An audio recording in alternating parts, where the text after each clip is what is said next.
અમદાવાદ સહિત સમગ્ર ગુજરાતમાં કાળઝાળ ગરમી હવે લોકોના આરોગ્ય પર ભારે અસર પડી રહી છે।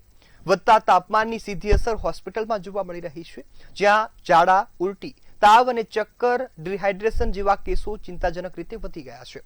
જો અમદાવાદની વાત કરીએ તો સિવિલ હોસ્પિટલમાં ઓપીડીનો આંકડો 11,800 પાર પહોંચી ગયો, જ્યારે 1100 જેટલા દર્દીઓને દાખલ કરવાની પણ ફરજ પડી હતી। આરોગ્ય વિભાગના જણાવ્યા મુજબ ડેન્ગ્યુના 125 શંકાસ્પદ કેસમાંથી 3 પોઝિટિવ જોવા મળ્યા, જ્યારે મેલેરિયાના 451 શંકાસ્પદ દર્દીઓની સારવાર ચાલી રહી છે। સ્વાઇન ફ્લૂ પણ એક કેસ નોંધાયો છે। છેલ્લા એક મહિનામાં ઝાડા ઉલટીના 143 કેસ નોંધાયા, જેના કારણે આરોગ્ય વિભાગ એલર્ટ બન્યું છે। ડોક્ટરે લોકોને બહારનું ખાવાનું ટાળવા, પૂરતું પાણી પીવા અને બપોરના સમયે ઘરની બહાર ન નીકળવાની સલાહ આપી છે। ગરમીના કારણે દવાઓની માંગમાં પણ 30% વધારો થયો છે। હાલમાં લોકોએ પુષ્કળ પ્રમાણમાં પાણી, છાશ કે લીંબુ પાણી અને લીંબુ શરબત જેવા દ્રવ્યોનું સેવન કરવું જોઈએ। જો આ પ્રકારના લીંબુવાળા અથવા તો પ્રવાહી પદાર્થ જો પીવામાં આવે તો તમને ગરમીથી રાહત મળી શકે છે અને સાથે સ્વાસ્થ્ય પર ગંભીર અસર પડતી પણ અટકાવી શકાય છે।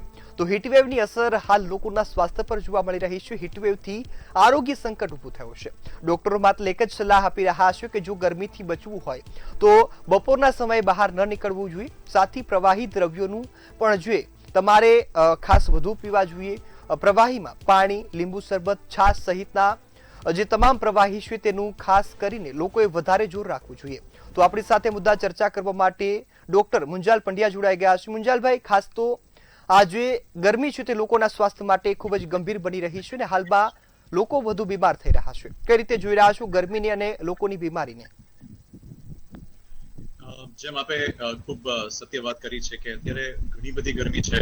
સરકારશ્રીએ અને જે કોર્પોરેશનના હેલ્થ ડિપાર્ટમેન્ટ છે એમને ચેતવણી આપી છે કે આ ગરમીમાં બને ત્યાં સુધી આપણે બહાર ના નીકળવું જોઈએ।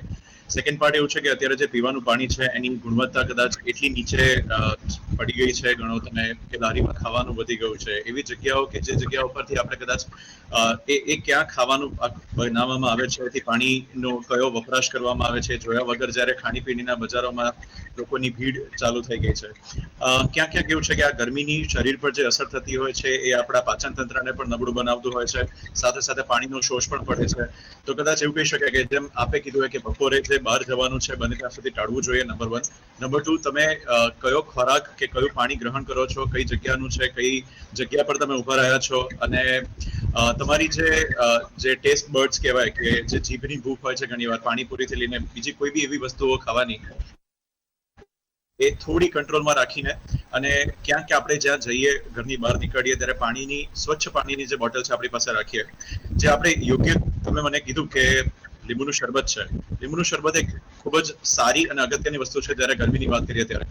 પાણી એકલું જે છે એ કદાચ સફિશિયન્ટ નથી, પણ લીંબુનું શરબતની જ્યારે વાત કરવામાં આવે ત્યારે અંદર આપણા જે જરૂરી સોલ્ટ્સ છે એની અંદર જરૂરી શુગર છે અને લીંબુ છે, વિટામિન સી છે, આ બધું જ મળીને એક સંપૂર્ણ રીતે આપણને જે પ્રવાહી છે કે ડિહાઇડ્રેશન એની સામે બચાવી શકે। માત્ર ને માત્ર પાણી છે એ આમ સારું છે, પણ લીંબુનું શરબત જે છે એ કદાચ પાણી કરતા વધારે સુપીરિયર કરી શકે। તો એવું ગણી શકાય કે જ્યાં પણ તમે ખાઓ પીવો છો એ જગ્યા વ્યવસ્થિત હોવી જોઈએ। તમે બહાર નીકળો છો તો થઈ શકે તો તમારી પોતાની ઘરની પાણીની બોટલ એક લઈને જાઓ અને બને ત્યાં સુધી બપોરની ગરમીમાં બહાર ના નીકળો। આ ત્રણેય મુદ્દાઓ આપણે ખૂબ જ સરસ રીતે આગળ કવર કર્યા છે સર। બિલકુલ મુંજાલભાઈ, ખાસ તો હાલ લોકો કોલ્ડ ડ્રિંક્સ અને જે પ્રવાહી બજારમાં મળતા એ પીવાનું વધુ પસંદ કરતા હોય છે, શું ખરેખર આ પીવા જોઈએ ખરા? ફ્રેન્કલી સ્પીકિંગ, કોલ્ડ ડ્રિંક્સ થી લઈને આ બધા જે પ્રવાહી છે એના પર ઘણા બધા વિશ્લેષણ અને ઇન્વેસ્ટિગેશન્સ થઈ ચૂક્યા છે। સારા ખરાબ સાચા ખોટાની વાત નથી, પણ આ પ્રવાહી આપણને કોઈ ફાયદો તો નથી કરતા, પણ ચોક્કસપણે આપણા પાચન તંત્રમાં ક્યાંક કોઈ કનડગત ઊભી કરે છે। અને બીજી એક વાત એવી છે કે મેદો ખાવાનું પ્રમાણ ઘણું વધી ગયું છે। તમે જ્યારે જોવા જાઓ તો અઠવાડિયામાં 1-2 વખત તમે મેદો કે પિઝા ખાવાનો પ્રયત્ન કરો તો પાચન તંત્ર કદાચ એને સાથ આપશે, પણ તમે રોજે રોજ જ્યારે એક ટ્રેન્ડ સેટ કરવાના નામ પર જ્યારે ઘણા બધા યુવાનો બહારના આઉટલેટ્સ પર મેદો ખાવાનું જે પ્રમાણ વધારી રહ્યા છે અને એના પચાવવાના બહાના પર કોલ્ડ ડ્રિંક જે પચાવી રહ્યા છે। બીજો એક પાચન તંત્ર સિવાયનો પ્રોબ્લેમ પણ છે કોલ્ડ ડ્રિંકમાં। બ્રશ કરવાની જે આદત છે રાત્રે સૂતા પહેલા, એ કદાચ ઘણી બધી જગ્યાએ ખૂટે છે। સો જ્યારે કોલ્ડ ડ્રિંકની દાંત પર તમે અસર વિચારવાનો પ્રયત્ન કરો તો ઘણા બધા ડેન્ટિસ્ટ એવો ઓપિનિયન આપશે કે એની આડઅસર દાંત પર ખૂબ જ ખરાબ થાય છે। દાંત કાળા થવા તો બહુ દૂરની વાત છે, પણ એના પર જે કોલ્ડ ડ્રિંકની અસર રહી જાય છે અને રાત્રે બ્રશ કર્યા વગર માણસ જ્યારે સૂઈ જાય અને બીજા દિવસે સવારે જાગે ત્યાં સુધીના તમે કેરીઝ ગણો, ત્યાં સુધીમાં દાંતની સરફેસ કે એનિમલને થયેલા ડેમેજની વાત કરો, થી પાચન તંત્રની પ્રોબ્લેમ, આ બધી જ વસ્તુઓ કોલ્ડ ડ્રિંકથી ઘણી વધારે થાય છે. ઓકેશનલી કદાચ ચાલી શકાય, પણ જે રૂટીનમાં લોકોને જે એક પ્રકારનો ફેશન ટ્રેન્ડ ઉભો થયો છે તે ચોક્કસ નુકસાનકારક છે. જી બિલકુલ. મુંજલભાઈ અમારી સાથે જોડાયા અને ખૂબ સરસ માહિતી આપી બદલ આપનો ખૂબ ખૂબ આભાર.